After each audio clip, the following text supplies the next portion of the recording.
Mübarək Ramazan ayına həsr olunmuş İlahi Ziyafət proqramının növbəti buraxılışında hər birinizi xoş gördük.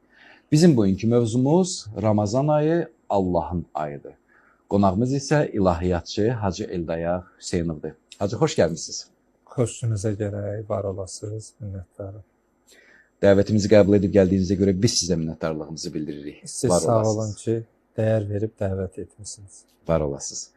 Hacı, mübarək Ramazan ayı həqiqətən də mahiyyətində çox universal aydır. Belə ki, Allahın bir çox lütflərini, mərhəmətini, rəhmətini, bağışlamasını, yəni məğfirətini və bir çox nemətləri, lütfləri özündə kompleks şəklində cəm etmişdir ki, və bizə də, biz bəndələrə də lütf etmişdir ki, bu nemətlərdən həqiqətən də yararlanaq. Amma eyni zamanda da elə mövzumuzun adından da bəlli olduğu kimi, Allah Taala bu ayı eyni zamanda da Allahın ayı adlandırmışdır. Elə ilk sualımız bir müqəddimə, bir giriş xarakteri daşıyır ki, nəyə görə mübarək Ramazan ayı məhz Allahın ayı adlandırılmışdır? Bu haqda lütfən. Mehriban və bağışlayan Allahın adıyla. Uca Rəbbimizdən dilək və istəyimiz budur ki, bu rəhmət, bərəkət, məğfirətlə dolu olan mübarək Ramazan ayında tutduğumuz orucları, qıldığımız namazları, qəlbimizin dərinliyindən dilimizdə ifadə etdiyimiz bütün hacət və mətləblərimizi rəva eləsin. Allah bu ayın savabından, feyzindən bəhrələnməyi bütün bəndələrinə nəsib etsin inşallah.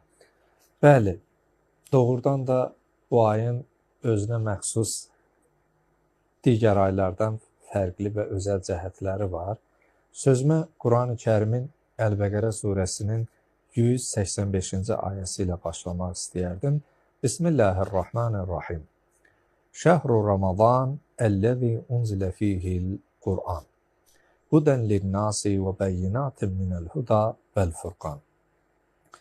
Allah Teala sonuncu səmavi kitab olan Quran-ı Kərimimizdə biz insanları öyüd nəsihət etməsi üçün yetəri qədər sözlər, kəlamlar söyləmiş.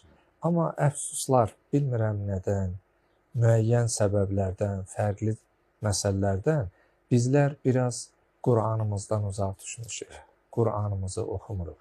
Amma bəli, təəssüflər olsun. Allah Teala Əl-Bəqərə surəsinin 185-ci ayəsində buyurur ki, Ramazan ayı elə bir aydır ki, bu ayda Qur'an nazil olmuş.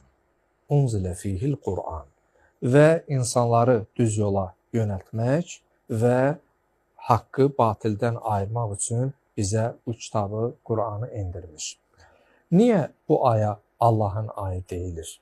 İlk öncə Allah öz kəlamını məhz elə bu ayda nazil etmiş. Bir bu səbəb. Və Quran-ı Kərimdə də bu 12 ay içərisində adı çəkilən yeganə ayda elə mübarək Ramazan ayıdır.